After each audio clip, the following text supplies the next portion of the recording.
Frank, welcome to Australia. Big main event here in Brisbane. We have to get your thoughts. How do you like the country, and how do you feel about fighting down under? I enjoy it here very much. Everybody's been very hospitable. The fans aren't as many as are in the U.S. or Canada, Brazil. Obviously, the sport's still growing here. But the fans we do have are pretty hardcore and very warm and welcoming. Let me get this straight, because I think I've heard before in an interview you mentioned you enjoy fighting in Vegas. Is it tough for you to have to fight so far away from home? Big flight and, pretty much on the other side of the world. Yeah, I don't think anybody looks forward to being stuck in an airplane for 14 hours. And it's always easier just to get out of your bed and walk down to the arena and go fight. And the best part about it is when the fight's over with, I got my wife and kids waiting for me. This time I have a little bit of traveling ahead of me when we're done. Same as Brazil, a little depressing after it's done. It's kind of, it kind of takes the high away from the fight. You've been here for a couple of weeks now. Was that obviously on purpose to acclimatise better, and how have you found that? I feel great about being here. I was more or less, not so much with the climate, because for whatever reason, I don't know why, but I do really well in humidity. My training partners are hating life, but I seem to just come to life every time. It happened in Brazil too, so now it's actually a joke we make that we're going to try to schedule more fights where it's humid, and obviously being at sea level, the windier the air here is easy to breathe. But, it was just also the time change difference of being so far away. I just wanted to make sure that, if there was any hang-ups or jet lag, that I got ahead of it.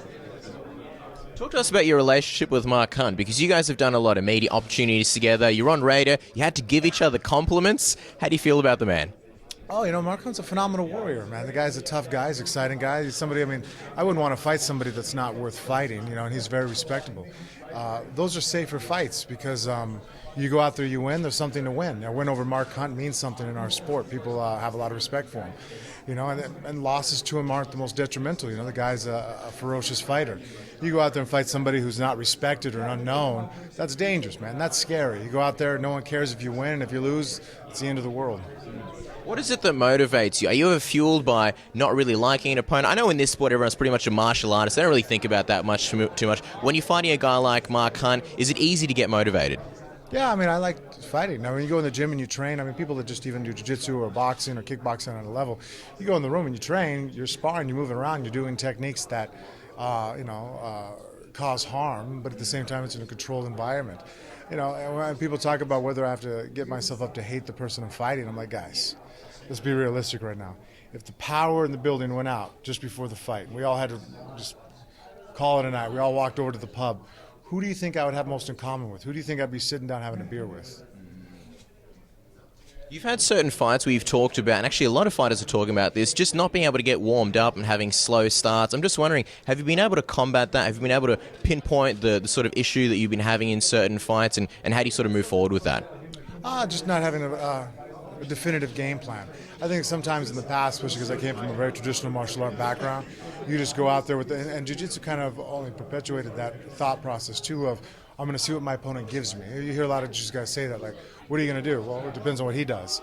And that in itself makes you kind of sit and wait and look, and that's dangerous in our sport. So now trying to go ahead and have a plan A, and then once that crashes, and whether it's successful or crashes or goes through, then stemming off into flowing what's going on.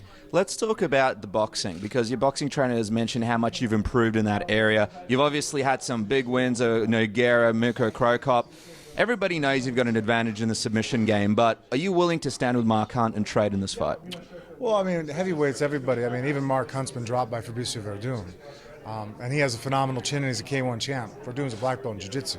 That's a weird, people before someone would have forecasted this said no. But that's just the nature of the beast. You get guys that are, 240-pound guys, their hands wrapped with 4-ounce gloves. People fall down when they get hit. So, we have to start at opposite ends of the cage, and I have to move through the striking realm. But, if I could get the fight to the ground, and when I get the fight to the ground, I think that's my greatest advantage. It's the least dangerous area for me to be. Well, speaking of getting the fight to the ground, we've never really seen you shoot in for like a double leg or a single leg. Have you been working on any new takedowns? Obviously, Hunt's really struggled against Stipe down here in Adelaide. He went in with a single leg. Were you working on any new techniques to get him down to the ground?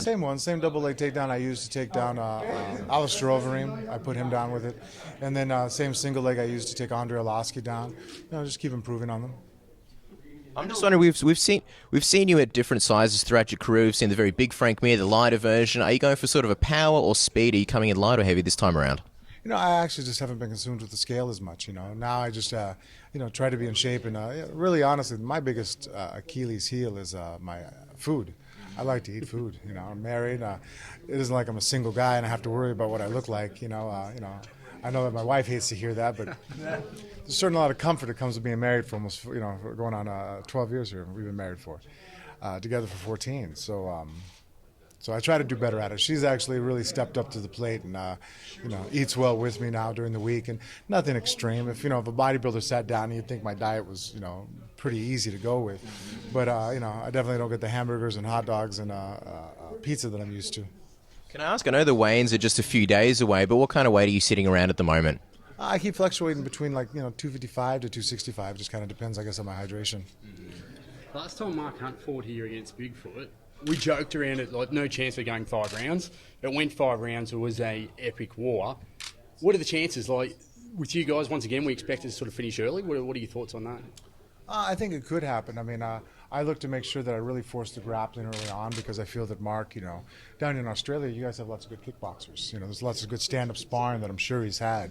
Wrestlers and jiu-jitsu guys, I have to assume that in the States that we probably still have a higher level of wrestling and jiu-jitsu.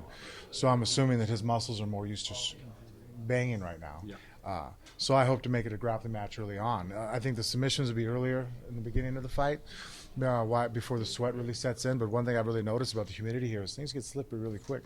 We've actually made a couple adjustments in my game since being here that we wouldn't have made if I didn't come out so early.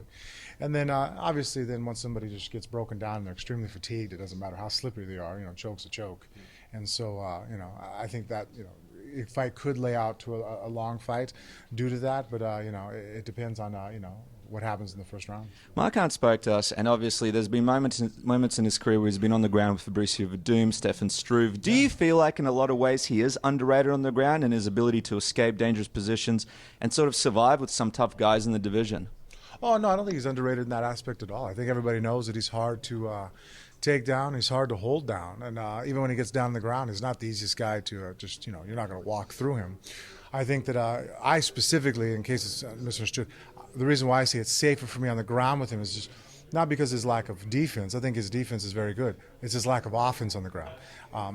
I didn't really work on getting out of too many chokes and arm bars in preparation for this fight. I mean, I guess you could say that I underestimated him in that area, but I mean, that's just not his game. He's not going to sit there and all of a sudden throw me an omoplata halfway through of me taking him down.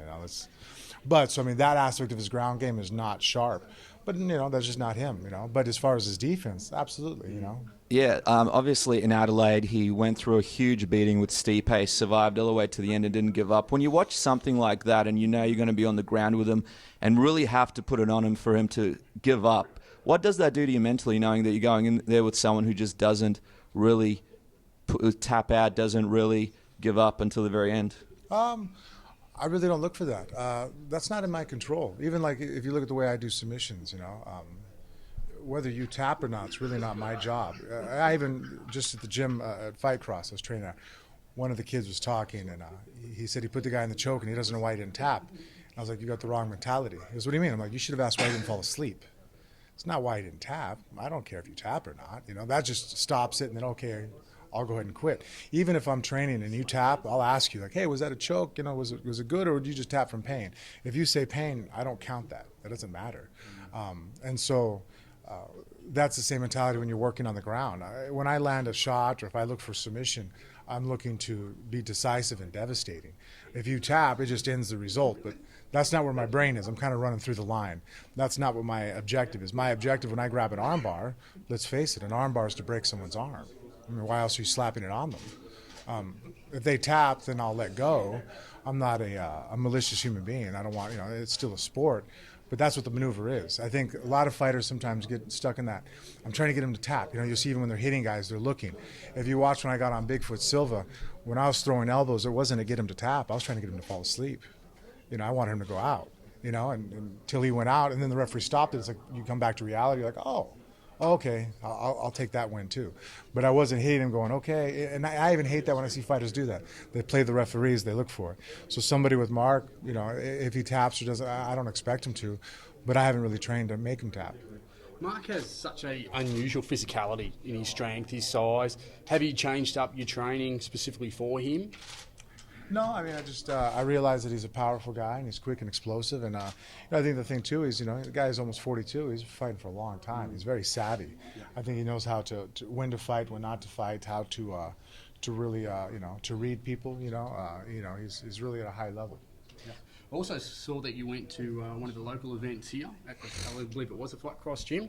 How did you find the local talent here, given that was an amateur show? Oh no, it was actually really good. A couple of the fighters. I mean, a lot of heart. A lot of people went out there and really went at it. Obviously, at amateur level, I could go to the States, and it's still all the same. I'm just glad the guys have that ability to start developing their skills. Let's talk about the title shot. Obviously, Stipe's fighting Verdum. You yourself have had a number of title shots. You've been champion previously. Where do you see yourself in your career right now? Are you still going for a title? And what do you think a win over Mark Hunt? Where does it put you on that journey back to another title shot? I don't know. I don't think about that. I really just enjoy fighting, So it's just one fight after another. If the fight happens to entail you wear a belt at the end of it, hey, that's great, But I've won belts, and I didn't feel any better about those fights and victories than I felt over victories that had no belts. Going out there and winning is a great feeling, to go out there and affirm that what you're doing in training, and going out there losing sucks, whether it's losing the belt or losing a fight that no one's even watching.